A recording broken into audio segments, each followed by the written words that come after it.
Hello everyone, कैसे हैं आप सब लोग। आई होप आप लोग अपने घरों पे सेफ होंगे। तो जैसे कि जेकेएसएसबी ने एक बहुत इंपॉर्टेंट रिक्रूटमेंट की अगर बात करें, जिसको लेके बहुत सारे बच्चे काफ़ी टाइम से पहले तो सिलेबस का वेट करते रहे। सिलेबस आया तो उसके बाद वेट करते रहे कि अब इसको डिकोड कैसे करें, क्लासेस कैसे करें, पढ़े कहाँ से, क्या पढ़े। तो जेकेएसएसबी ने फॉरेस्टर का सिलेबस तो आउट करा, लेकिन आज हम बात करेंगे डिटेल स्ट्रेटेजी को लेके, क्या अप्रोच होने चाहिए इस एग्जाम को लेके, क्या क्या गलतियां जो बच्चे कर रहे हैं इस समय, उस पर डिटेल में बात करेंगे। जो लोग इस चैनल पे नए हैं, आप इस चैनल को सब्सक्राइब कर सकते हो ताकि आपको हर एक अपडेट मिलता रहे। वीडियो शुरू करने से पहले बता दूं, अगर आप लोग हमारी ऐप पे ये कंप्लीट कोर्स लेना चाहते हैं तो आपको ये मिल जाएगा। जो जेकेएसएसबी का भी लेटेस्ट पैटर्न चल रहा है, उसके ऊपर क्या क्या चेंजेस हम लोग यहाँ पे करेंगे वो भी मैं आपके साथ डिटेल में बात करूंगा।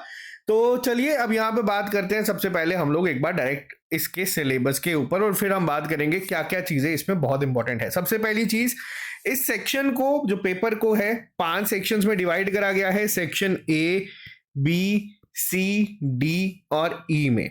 देखो, सबसे पहली सेक्शन जो सबसे ज्यादा बच्चों को कंफ्यूज कर रही है वो है आपकी साइंस सेक्शन, जिसपे स्पेसिफिकली पहली बार जेकेएसएसबी ने क्या किया है, जेकेएसएसबी ने यहाँ पे लिखा है प्रॉपर वर्डिंग में कि जो ये टेस्ट होगा ये एम करेगा कि बच्चों का जो एप्टीट्यूड है बेसिक साइंस को लेके उसको टेस्ट करने के लिए, और level of question paper shall be 12th standards. तो यहाँ पे जो इक्वल वेटेज दी गई है फिजिक्स, केमिस्ट्री और बायो को, तो यहाँ पे क्या है, 32 नंबर की सेक्शन को बनाया गया है। बहुत सारी जगहों पे कुछ लोग कह रहे हैं कि देखो साइंस तो जो हम किसी भी पढ़ते आ रही है वही पढ़ेंगे तो सफिशिएंट होगी, पेपर निकाल लेंगे और हम लोग क्वालिफाई कर लेंगे। मैं आपको बताता हूँ, पिछले 5 साल से हम लोग यहाँ पे काम कर रहे हैं। हम लोगों ने देखा है, अगर कोई चीज स्पेसिफिकली इतना स्ट्रेस दे के, आप देख सकते हैं 5 सेक्शंस है, सबसे ज्यादा पर्टिकुलरली स्ट्रेस दिया गया है इस वर्डिंग के ऊपर कि आपको फिजिक्स, केमिस्ट्री और बायो की इक्वल वेटेज जो है वो देखने को मिलेगी।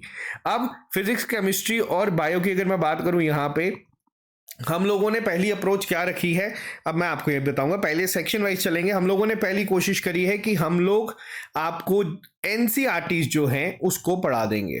अब एनसीईआरटीज में क्या चल रहा है अभी, एनसीईआरटीज में जो एक बेसिक आइडिया, अब देखो हम लोगों को साइंस की अगर बात करूं, जो बच्चे यहाँ पे हमारे साथ जुड़े हैं, आपको पता है हम लोग ना ही आईआईटी का एग्जाम देंगे, ना ही हम लोग अब जेई का एग्जाम देंगे, हम लोगों को ना ही जेकेसीटी का एग्जाम देना है। लेकिन अगर यहाँ पे 12th स्टैंडर्ड की बात कही गई है तो हमें बेसिक जो फिजिक्स, जो साइंस है उसके ऊपर होल्ड बनाना है। अब उसके लिए सबसे बेस्ट सोर्स क्या होगा, वो होगा आपका एनसीईआरटी। तो हमारी टीम लोगों ने, हम लोगों ने ये डिसाइड करा था कि हम लोग एनसीईआरटी से जाएंगे। लेकिन इसके बाद अब एक पॉइंट अब आपको मैं बताऊंगा कि अभी तक क्या, जब हम ये लेक्चर बना रहे हैं, हम लोगों ने फिजिक्स के ये चैप्टर जो हैं ये कंप्लीट कर लिए हैं हमारी ऐप पे। ठीक है, पहला पॉइंट तो ये हम लोगों ने कंप्लीट करा है। फिजिक्स का हमारा सिलेबस ऑलमोस्ट खत्म है। अब हम लोग केमिस्ट्री पे स्विच करेंगे, और बायो के हमारे अभी तक अप्रोक्सीमेट 15 चैप्टर जो है बेसिक नॉलेज के, और साथ साथ में फिजिक्स की बात करूं तो 500 प्लस एमसीक्यूज भी आपको करवाए हैं, किस लेवल का पेपर बन सकता है। और बायो में भी आपको अप्रोक्सीमेट यहाँ पे 350 या 300 एमसीक्यूज करवा दिए गए हैं, जिसमें आपको रफ एस्टिमेट जो है वो मिल जाता है कि क्या पेपर में क्वेश्चन बन सकता है। ये तो अभी हम लोग चैप्टर वाइज चला रहे हैं हर एक चीज का। केमिस्ट्री शुरू हो जाएगी, केमिस्ट्री का जब से खत्म होगा, फिर उसके बाद क्या होगा, उसके बाद में आप लोगों के लिए एक सीरीज होगी जो मैं आप लोगों के लिए लेके आऊंगा, जिसमें मैं आपको कंबाइंड जो है एमसीक्यूज इस साइंस सेक्शन के करवाऊंगा। साइंस सेक्शंस में इतना ज्यादा स्ट्रेस अब हम लोग क्यों दे रहे हैं, मैं आपको बताता हूं। देखो, 32 नंबर की सेक्शन है। इस सेक्शन में स्कोर करना थोड़ा सा डिफिकल्ट होगा, क्योंकि बहुत सारे बच्चों ने ग्रेजुएशन में या फिर 11th-12th में पढ़ी तो है, मैक्सिमम ने चीज पढ़ी है, लेकिन बहुत टाइम हो चुका है अब उन चीजों को हुए। ठीक है, जो फ्रेशर भी अगर बच्चा है तो उसको भी कम से कम 3-4 साल तो यहाँ पे हो चुके हैं इस चीजों को छोड़े हुए।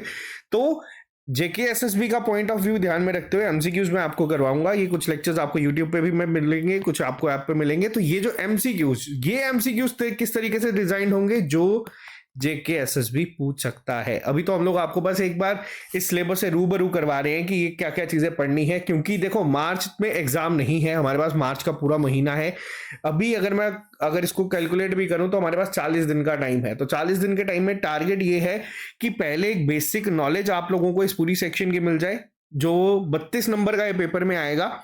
कोशिश ये रहेगी कि 25 प्लस हम लोग स्कोर करें। अब 25 प्लस कैसे कर सकते हो, 12th स्टैंडर्ड लिख दिया है, 11th-12th बोल दिया गया है, जहां की सारी चीजें साइंस में आ जाती है, तो हम लोगों को वो ध्यान में रखनी पड़ेगी। अब दूसरी सेक्शन पे हम लोग आते हैं, जहां पे हम लोग कंपैरेटिवली साइंस से थोड़ा इजीली स्कोर कर सकते हैं।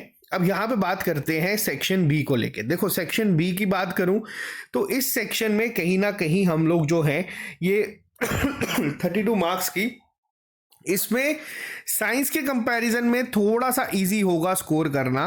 अब दूसरी सेक्शन में क्या लिखा गया है, यहाँ पे लिखा गया है न्यूमेरिकल एबिलिटी, जो सिंपल सी वर्डिंग में लिख दिया। अब न्यूमेरिकल एबिलिटी में क्या आता है आप लोग बता सकते हैं, मैं आपको बताता हूँ। न्यूमेरिकल एबिलिटी में आपके अरिथमेटिक पार्ट के सारे कंपोनेंट जो हैं वो कंसीडर हो सकते हैं। Average, ratio, time and work, ये सब यहाँ पे आपका कवर हो जाता है। जिस बच्चे ने वीएलडब्ल्यू के लिए तैयारी अच्छे से करी थी उसको तो यहाँ पे एक अपर हैंड मिलेगा। इसके बाद डीआई है, 32 नंबर है तो मान लीजिए 4 से 5 नंबर का आपको डीआई में पूछा जाएगा। डीआई में कुछ नहीं होता, डीआई में बस आपको जो क्वेश्चन है वो परसेंटेज के, एवरेज के, रेशियो के इस फॉर्म में जो क्वेश्चंस हैं वो आपको देखने को मिलते हैं, तो ये आपको करना है। इसके अलावा profit and loss, compound interest हो गया, डिस्काउंट हो गया। मेंसुरेशन की अगर बात करूं तो सेम वीएलडब्ल्यू के टॉपिक जो थे, जो हमारा सब्जेक्ट थे, क्यूब, क्यूबॉइड, ट्रायंगल, खास तौर पे क्योंकि हम लोगों ने देखा ट्रायंगल पे बहुत प्यार है, जेके एसएसबी को क्वेश्चन पूछे जाते हैं। इसके अलावा आपके सारे क्वेश्चन, ज्योमेट्री साथ में लिखी है including coordinate geometry, trigonometry, fundamental of statistics including probability. तो देखो सेक्शन बी लिख तो दी है, लिखने में और इन दोनों सेक्शन में total 64, more than 50% of weightage आपकी है सिर्फ और सिर्फ साइंस की और मैथ की। लेकिन जो बच्चा वीएलडब्ल्यू में अच्छी तैयारी करके बैठा था पेपर में, अच्छी तैयारी से मतलब है कि जिस बच्चे के 70+ नंबर थे, सिलेक्शन नो डाउट 88+ वालों की हुई है, लेकिन अगर आप लोगों ने उस टाइम पे इस चीज को अच्छे से पढ़ा है आपको इसके लिए, लेकिन अब क्या करना है, आपको करना है प्रैक्टिस। और जिस बच्चे ने उस पेपर में नहीं पढ़ा, जो सिर्फ फॉरेस्टर की ही तैयारी कर रहा है, तो आपको सबसे पहले तो बेसिक आइडिया लेना पड़ेगा। आपको लेक्चर्स जो हम लोगों ने डाले हैं उसको पढ़ना पड़ेगा, समझना पड़ेगा। उसके बाद मैथ का फोबिया, मैथ का डर खत्म करने का सिर्फ एक ही सोल्यूशन है कि आप लोग प्रैक्टिस कितनी करते हो। अब जितनी प्रैक्टिस करोगे एक एक टॉपिक को लेके, अब यहाँ पे आप लोग बोलोगे सर एवरेज आपने बोल दिया, परसेंटेज बोल दिया, रेशियो बोल दिया, ये तो सिलेबस में है ही नहीं। बट पेपर में जब बैठोगे क्वेश्चन दिखेगा तो उसके बाद मेरे को याद करके रोने से बेटर है कि आप लोग पहले ही अपने आप को इस तरीके से प्रिपेयर करके जाओ। सेक्शन सी अब आएंगे हम लोग। देखो अभी तक टोटल की अगर बात करूं 64 नंबर हम लोगों ने डिस्कस कर लिए हैं, जिसमें 32 नंबर आपके हैं साइंस पार्ट के। साइंस पार्ट को करने का एक तरीका है आपको, देखो करवाने को मैं भी 15, 20, 40, 30, 40 लेक्चर्स में ये सारा खत्म करवा सकता हूँ और बोल दूंगा कि भाई हमारा काम खत्म, जिसको जो करना है जहाँ मर्जी से करो। लेकिन हम लोगों की वो अप्रोच नहीं है डे वन से। हम लोगों ने अगर आप लोगों से 200 रुपये, 300 रुपये, 400 रुपये जो भी चार्ज करा है, तो मेरी ये कोशिश रहती है कि हम लोग आपको वो पूरा कंटेंट प्रोवाइड करें जो आपको एग्जाम में सिलेक्शन के लिए हेल्पफुल हो, जिसका रिजल्ट ना ही हमें बल्कि आप में से बहुत सारे ऐसे बच्चे हैं जिनको मिला है, और इतना एक ट्रस्ट जो है बच्चों का हम पे बना है, तो उसको हम लोग टूटने नहीं देंगे। तो साइंस की एक सिंपल अप्रोच क्या बताई है हम लोगों ने, कोई शॉर्टकट नहीं है, आपको एनसीईआरटीज को पढ़ना है। एनसीईआरटीज आप लोगों के लिए इजी वर्डिंग के साथ हम लोगों ने पढ़ाना शुरू किया है, लेकिन सोर्स मेन हमारा पहले के लिए एनसीईआरटीज ही है। उसके बाद एमसीक्यूज हम लोग जब करेंगे तब उसमें सोर्स हम लोगों का रहेगा कि जो क्वेश्चंस हम लोगों के एग्जाम में पूछे जाते हैं। अभी तक तो आपको बहुत एमसीक्यूज करवा दिए गए हैं, लेकिन वो रखे गए हैं सिर्फ और सिर्फ टॉपिक वाइज। अब कंबाइंड जब करवाएंगे तो आपको और ज़्यादा पता चलेगा कि किस तरीके से चीज़ों को डिटेल में पढ़ना है या कैसे करना है। दूसरी चीज़ हम लोगों ने बात करी मैथमेटिक्स को लेके या फिर बेसिक न्यूमेरिकल एबिलिटी, ये ज्योमेट्री वाले जो टॉपिक रख दिए गए हैं इसको आपको होल्ड बनाना पड़ेगा। 32 नंबर की सेक्शन है, साइंस के कंपैरेटिवली इजी उन बच्चों के लिए जिन्होंने वीएलडब्ल्यू में इसको पढ़ा था। अगर नहीं पढ़ा तो फिर आपको साइंस आसान लगेगी इसके कंपैरिजन में, लेकिन पढ़ना पड़ेगा क्योंकि 64 नंबर की वेटेज ये दो सेक्शंस आपकी लेके रख रही है। तीसरी सेक्शन पे आते हैं। देखो तीसरी सेक्शन की अगर मैं बात करूं, अभी तक इन्होंने ना बहुत ही एक अजीबोगरीब तरीके का सिलेबस बना दिया। लिखने में सिर्फ सिंगल पेज में सिलेबस आ रहा है, लेकिन बहुत वास्ट ये सिलेबस है अगर आप लोग ध्यान से पढ़ेंगे। सबसे पहली चीज़ अब मैं आपको बताऊंगा, 24 मार्क्स की सेक्शन है। 24 मार्क्स को अगर मैं कंसीडर करूं तो फाइनेंस अकाउंट असिस्टेंट में आपकी 30 नंबर की थी, ठीक है। 24 नंबर के आसपास आपकी वीएलडब्ल्यू में थी अगर मैं गलत नहीं हूं तो। इसके अलावा आपकी वेटरनरी स्टॉक असिस्टेंट में थी 50 नंबर की, वेटरनरी फार्मासिस्ट में थी ये 50 नंबर की। अभी तक जीके जो है जिस बच्चे ने अच्छे से पढ़ी है उन्होंने इन सेक्शंस में हर एक पेपर में बहुत अच्छा परफॉर्म करा है। मेजॉरिटी क्वेश्चंस उनको आते थे और एक अच्छा स्कोर, जो एक बूस्ट मिला है वो आपको इस सेक्शन से मिला है, जिसका कहीं ना कहीं पहले लोगों को डर होता था। अब यहाँ पे बात करते हैं इस सेक्शन में लिखा क्या गया है, इसको फर्दर किस तरीके से बाइफरकेट करेंगे मैं आपको बता देता हूँ। सबसे पहली चीज यहाँ पे लिखी है करंट अफेयर्स को लेके, एक सेकेंड को। सबसे पहली चीज लिखी है करंट अफेयर्स, इसके बाद आपको लिखे हैं यहाँ पे current events, matters of everyday observation and experience. अब यहाँ पे इसमें क्या ट्विस्ट है मैं आपको वो भी बताऊंगा, पहले वो मैं लिख लेता हूं। इसके अलावा लिखा है कि क्वेश्चन इंक्लूड होंगे हिस्ट्री के, ज्योग्राफी से, पॉलिटी से, आपके इसके साथ साथ लिखा है constitution of India, general issues related to forest wild guard, या फिर अगर मैं इसको सिंपल अपनी देसी लैंग्वेज में लिख दूं तो ईवीएस लिख दिया है, जो आपका ये इन्वायरमेंट, बायोडाइवर्सिटी, क्लाइमेट चेंज इस सब में आ जाएगा। तो यहाँ पे टोटल 6 कंपोनेंट ये बना दिए गए हैं, 24 मार्क्स की इस सेक्शन को रख दिया गया है, सेक्शन सी। अब देखो यहाँ पे क्या हो रहा है, यहाँ पे मैं आपको बताता हूँ। हिस्ट्री को अगर हम बात करें, बच्चे क्या कर रहे हैं, बहुत टाइम से हम लोग ना मॉडर्न हिस्ट्री पढ़ते आ रहे हैं और हमारी अप्रोच भी यही है कि मॉडर्न हिस्ट्री को हम लोग पढ़ेंगे। लेकिन पेपर में मैंने क्वेश्चंस देखे थे, बेशक इजी लेवल के थे, लेकिन जेके एसएसबी ने कहीं ना कहीं मिडिवल को टच करने की कोशिश की है, कहीं ना कहीं जेके एसएसबी ने एंशिएंट को टच करने की भी कोशिश की है। तो अब यहाँ पे क्या होगा, यहाँ पे जो आपको लेक्चर्स मिलेंगे जो हम लोग बना के अपलोड करेंगे, उसमें कोशिश मेरी ये है कि इसका एटलीस्ट आपको एक बेसिक आइडिया मिल जाए, क्योंकि मेजॉरिटी क्वेश्चंस आपके जो पूछे जा रहे हैं वो मॉडर्न से ही होंगे, ठीक है। इसके अलावा ज्योग्राफी में अब क्या पढ़ें, क्या ज्योग्राफी में सारी चीजें पढ़नी है? तो देखो ज्योग्राफी में आपको बता देता हूँ, जो बेसिक जेके एसएसबी का सिलेबस रहता है ना, रिवर एंड लेक्स हो गई, आपकी माउंटेन्स हो गई, आप लोगों को इसके बाद जो पासिस आ जाते हैं, आपको जो मतलब एक बेसिक जो बाइफरकेट करके जेके एसएसबी डालता है, कहीं ना कहीं ट्रांसपोर्ट एंड कम्युनिकेशन आपका यहाँ पे आ जाता है, जो आमतौर पर जेके एसएसबी का सिलेबस रहता है, वैसे ही आपको ज्योग्राफी को प्रिपेयर करना है, बेसिक अप्रोच पे चलना है। इन सबके लिए एमसीक्यूज मैं आप लोगों के लिए लेके आऊंगा। ऑलरेडी मैंने आपको ज्योग्राफी के 1000 एमसीक्यूज करवाए हैं, हिस्ट्री के 500 से, एक बार 500 करवाए थे, एक बार 300 करवाए थे, और पेपर में कोई क्वेश्चन ऐसा नहीं है जो उसके बाहर से आया हो, उसमें सारे क्वेश्चंस कवर रहते हैं, आप उसको भी देख सकते हो, लेकिन इसको चीज को आपको पढ़ना पड़ेगा। तो ये जो 6 सेक्शंस में है, और करंट अफेयर्स की अगर मैं बात करूं तो करंट अफेयर जब पेपर आएगा ना, और जो ये लाइन लिखी गई है एवरीडे ऑब्जर्वेशन एंड एक्सपीरियंस, जो करंट अफेयर के क्वेश्चन पूछे गए हैं ना अभी, वो आपको जैसे बहुत इंपॉर्टेंट इवेंट्स है, जैसे G20 पे क्वेश्चन पूछा गया है, वर्ल्ड कप पे क्वेश्चन पूछा गया था। इसके अलावा अगर मैं बात करूं तो जो हाईलाइटेड इवेंट रहते हैं, जो बहुत पॉपुलर होते हैं, आपको उसी के पास आसपास क्वेश्चन पूछा जा रहा है। तो करंट इवेंट्स इतना बड़ा इशू नहीं है, लेकिन नो डाउट इस पर्टिकुलर सेक्शन में अगर आपको J&K की जीके के क्वेश्चन भी देखने को मिल जाए तो आपको उसको भी पढ़ के जाना ही पड़ेगा, क्योंकि J&K इंडिया का पार्ट है, और जब यहां पे लिख दिया गया है तो बाद में ये नहीं कह सकते कि ये तो लिखा ही नहीं था, क्योंकि इस पेपर में क्लियरली कुछ मेंशन नहीं है, बट ट्विस्ट करके बहुत सारी चीजें लिखी हैं, और इस सेक्शन को भी अच्छे से प्रिपेयर करके अच्छा स्कोर इसमें किया जा सकता है। बच्चों ने ऑलरेडी इस सेक्शन में बहुत अच्छा परफॉर्म करा है पिछले एग्जाम्स के कंपैरिजन में, क्योंकि पेपर का लेवल भी कहीं ना कहीं इजी टू मॉडरेट ही रहा है, ठीक है। अब बात करते हैं उस सेक्शंस के ऊपर जहां पे आप लोग 16 आउट ऑफ 16 स्कोर कर सकते हो, और ये आपको लीड दिलाएगी पेपर में। अब 16 आउट ऑफ 16 का मतलब ये है, मैंने इजी बोल दिया, इसका मतलब ये नहीं कि इसको हम लोगों ने पढ़ना नहीं है।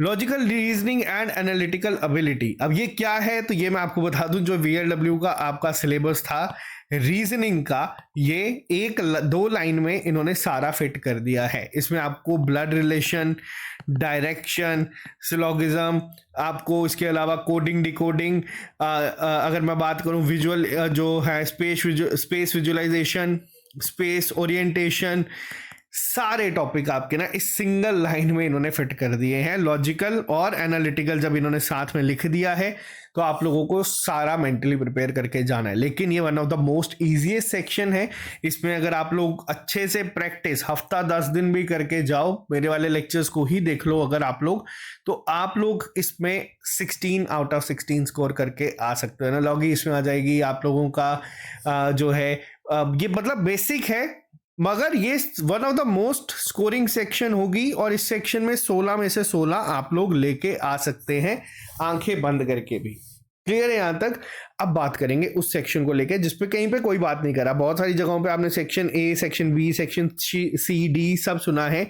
अब यहाँ पे ये जो सेक्शन है, section E decision making and problem solving, जो कि 16 नंबर की है। अब ये सेक्शन क्या है? देखो, इस सेक्शन में अगर पर्टिकुलरली जेकेएसएसबी इसको इसमें कंसीडर करता तो एक लिमिटेड हम लोगों की अप्रोच हो सकती थी, लेकिन अब जेकेएसएसबी ने क्या किया है, जेकेएसएसबी ने इसको एक अलग सेक्शन बना के रखा है। अब इसमें क्या है, ये पर्टिकुलर जो एक ये अपने आप में ही एक सब्जेक्ट है।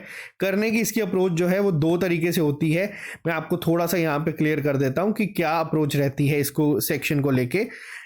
अगर डिसीजन मेकिंग और प्रॉब्लम सॉल्विंग की बात करूं, एक तो आप लोगों ने क्वेश्चन देखे होंगे जो आपको कहीं ना कहीं सिचुएशन बेस्ड देते होंगे, जो आप लोगों ने भी पढ़े होंगे, और वहां पे आप लोगों को बस आंसर करना होता है। बट अगर 16 नंबर की ये सेक्शन बनाई गई है तो हम लोगों ने, हमारी टीम ने पूरा डिस्कस किया है कि इस सेक्शन को आपको इसको डिटेल में पढ़ना पड़ेगा कि कितने टाइप्स की डिसीजन मेकिंग हो सकती है, क्या क्या चीज़ का ध्यान रखना पड़ सकता है। हो सकता है कि पेपर में ये भी पूछा जाए कि ये बताओ कौन सी टाइप है। तो हम लोग इसकी जो स्ट्रेटेजी रखेंगे वो हम लोग बिल्कुल डिटेल्ड में पूरा इसको पढ़ेंगे, क्योंकि 16 नंबर की बनाई गई है। हो सकता है, बहुत हद तक पॉसिबिलिटी रहती है कि वही आपको सिचुएशन बेस्ड क्वेश्चन जो है 16 दे दिए जाए और आपको उस पर आंसर करना हो। लेकिन अब जब एक सेक्शन पर्टिकुलरली बनाई और क्लियरली कुछ भी मेंशन नहीं है तो हम लोग इसको भी डिटेल में पढ़ेंगे। तो फॉरेस्टर का अगर मैं बात करूं इस सिलेबस को लेके, आप लोग कोई भी सिलेबस उठा के देख लो, एक बहुत अच्छा पेपर जो है यहाँ पे होने वाला है। अगर जेकेएसएसबी, अब क्योंकि आप लोगों ने देखे जेकेएसएसबी पहले कुछ मेंशन करता है लेकिन पूछता उसके कहीं ना कहीं बाहर से है, और बाद में बच्चे कहते हैं। जेकेएसएसबी ने इस सिलेबस को निकाला है लेकिन कुछ भी क्लियरली मेंशन नहीं है यहाँ पे। तो एक अच्छा पेपर होगा, जिस बच्चे की स्ट्रेटेजी, जिस बच्चे की तैयारी, जिस बच्चे का स्मार्ट वर्क अच्छा होगा, वो यहाँ पे इस एग्जाम को क्वालिफाई कर जाएगा। आपको स्मार्ट वर्क मैंने बता दिया किस तरीके से होगा। बेसिक अप्रोच है साइंस में, अगर आपको लीड लेनी है तो आपको जो सबसे बेस्ट रिसोर्सेज हैं एनसीईआरटीज, उसको पढ़ना है। अगर हम लोग एक इजी वर्डिंग में एनसीईआरटीज आपको इस समय पढ़ाने में, आपको इस सब बिल्कुल फ्रैंक हूँ, ऐसा नहीं है कि हम लोग खुद कोई चीज़ यहाँ पे आउट ऑफ द वे जाके कर रहे हैं। हम लोग एनसीईआरटीज को एक ईजी लैंग्वेज में आप लोगों तक पहुंचा रहे हैं। उसके बाद जो दूसरा स्टेप होगा, जो स्ट्रेटेजी वाला हमारा था ट्रिपल एस का दूसरा एस, अभी तो ये पहला एस है स्टडी प्लान, दूसरा एस होगा एमसीक्यूज की फॉर्म में, जब मैं मिक्स्ड कंबाइंड लेकिन जेकेएसएसबी के पॉइंट ऑफ व्यू से आपको एमसीक्यूज करवाऊंगा।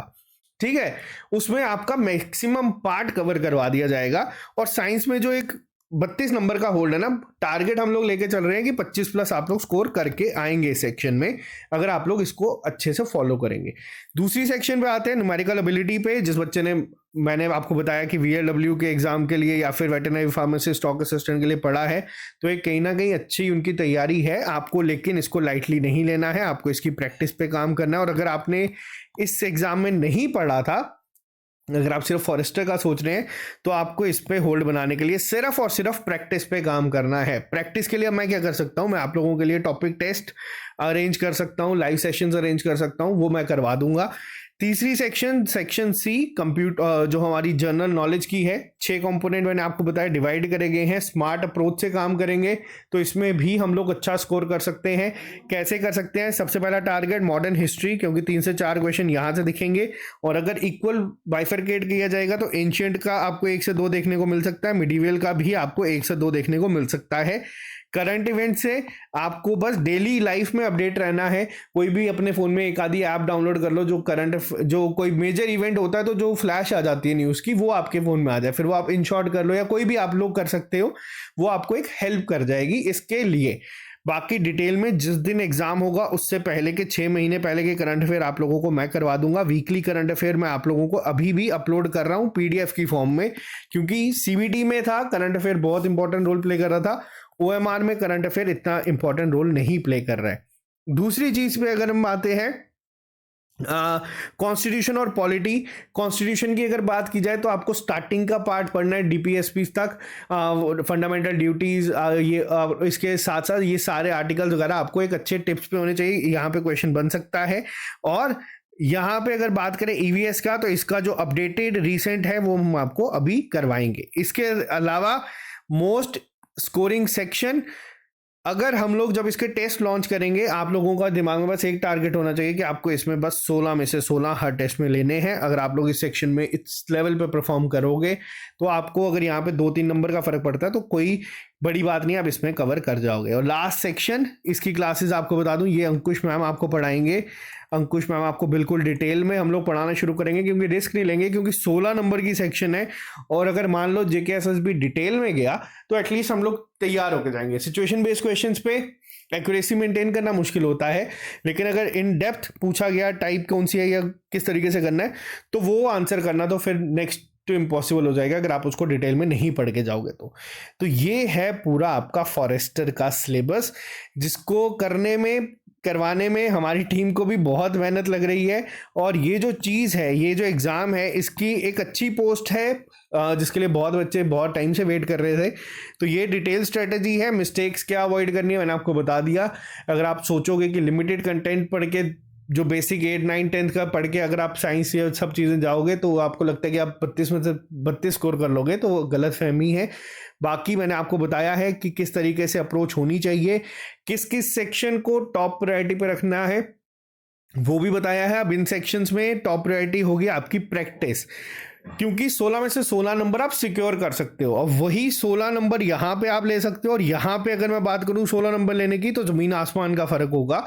इसके लिए आपको बहुत पढ़ना पड़ेगा और इसके लिए तो आपको और ज़्यादा प्रैक्टिस करनी पड़ेगी। लेकिन जिस हिसाब से कंपटीशन अब निकला है, जो बच्चा अच्छे से तैयारी करेगा वो इसमें क्वालिफाई कर सकता है। तो ये डिटेल स्ट्रेटजी थी हमारी फॉरेस्टर एग्ज़ाम को लेके। और जो बच्चा लेना चाहता है इसके कोर्स, क्योंकि जैसे ही हम लोगों का मान लीजिए 80% सिलेबस खत्म होगा, फिर हम लोग इसके टेस्ट शुरू करेंगे जो आपको इसी कोर्स में मिल जाएंगे। तो आज के लिए सिर्फ इतना ही। मिलते हैं अब आप लोगों से कल नए लेक्चर के साथ। अभी ले दीजिए इजाज़त। Have a nice day, bye bye, take care, all the very best.